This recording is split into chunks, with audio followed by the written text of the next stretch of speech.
Well, today we are going to test these 3 paints from Dollar Tree against Anita's acrylic paint to see how they compare in opacity and just ease of use. Stay tuned and see how they turned out.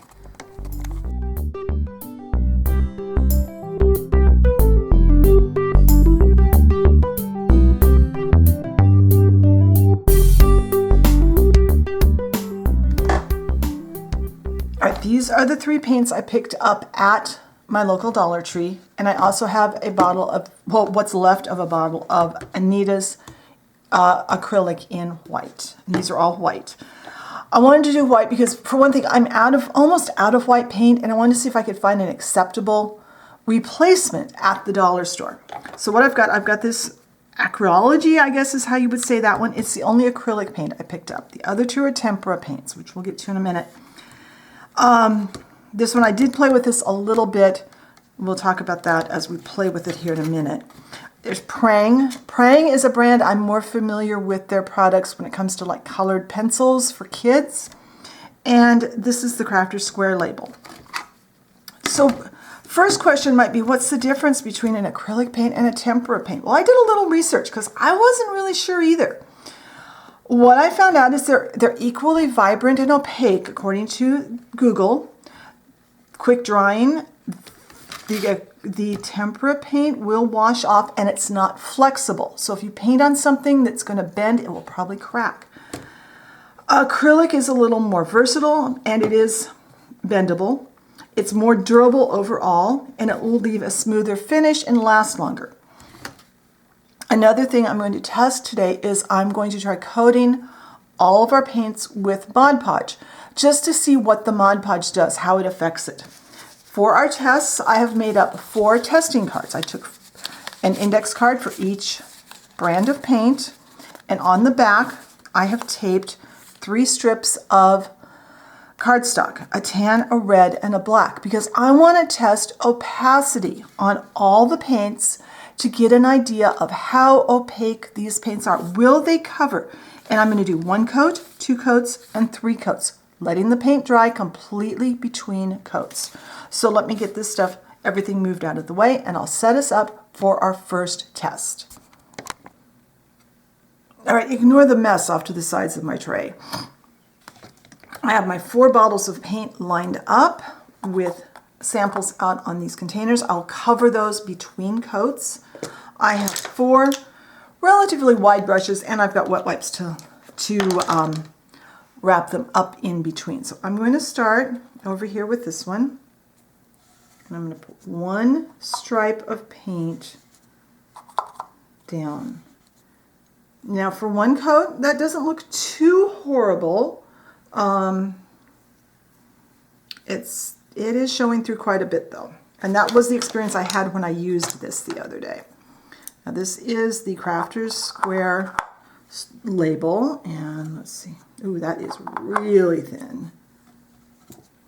I mean, you can barely tell that I've put any paint out. And on the ones that are liquid, I did shake them up nicely so that they would be, if anything had settled in the jars in shipping or anything. The Prang. So I kind of getting a lump of paint at the top. Start off the cardboard, I think. All of them are very, very much translucent at this point. This one is bubbling. I don't know if the camera's picking that up. There will be photos on the blog post of each of these steps so that you can see what they look like. Now the Anita's. And this one, you look at the difference. All right, I am going to turn the camera off. I'm going to let these dry. As soon as that paint is dry, I will come back and we can do the 2 layers, the second layer. So I'll see you then. All right, these are fairly dry. I did end up having to dry them part way with my heat gun simply because I need to get the video done. And they were not cooperating in drying. So now I'm going to take a second coat and I'm going to go over those 2. Wrap the brush again. And I'm being very careful to keep everything in order so that everything stays, so that we know what we're working with here. This one is so much thicker. I am so surprised that it didn't give a better coverage.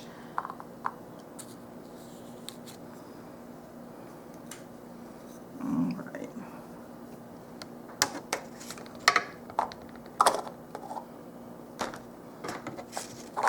Get my brush out for this one.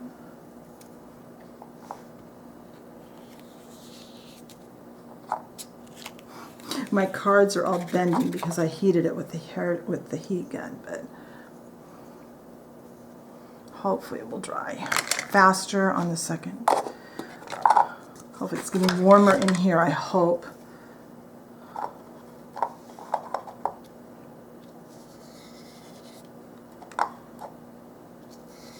All right, I'm going to turn the camera off.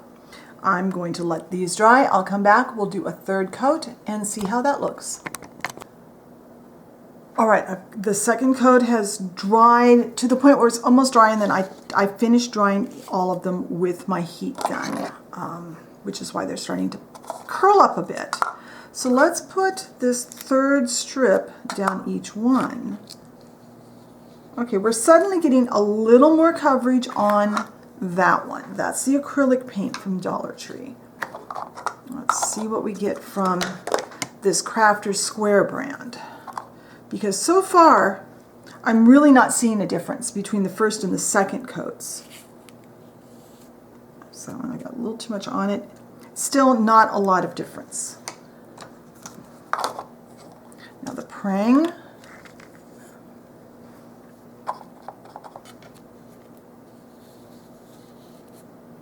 And I don't really want to go further than a third coat because realistically I would very seldom put on 3 coats of paint even, certainly not more than that. And that one again, it's really very little difference with the number of coats. Now our control piece, our Anita's acrylic, and that one, it's almost completely solid white. All right, I'm going to let these dry.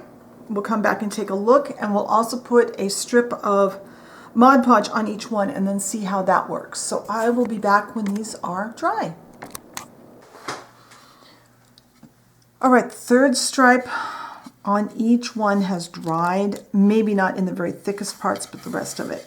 And I've got this piece of paper here, and I'm going to be using 4 different brushes. I am going to take a stripe of Mod Podge and run down the center of each of the 3 of the third layer ones, but I've got the extra strip of paper here just in case that picks up any paint.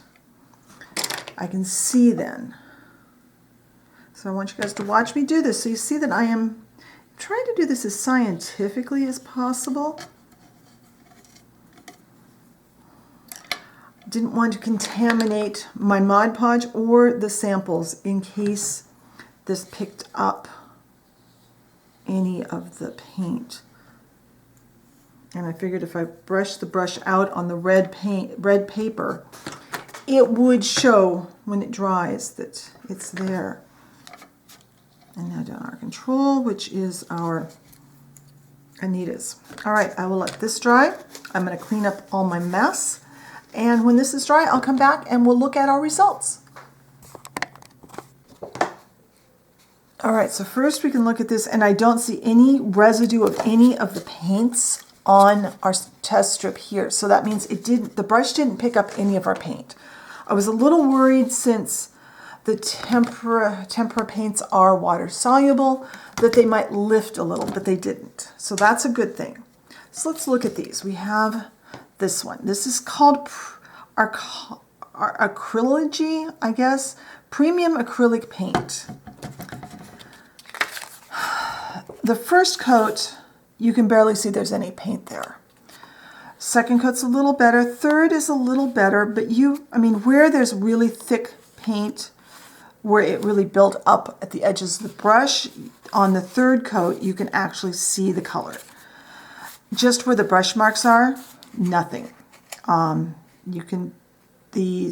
Mod Podge made a nice shine on it, And overall, the paint is a nice smooth finish. It would take a lot of paint with this. And that, I actually picked this up about a week, over the last weekend, I guess. And I tried to do a project with it because I knew this was almost empty.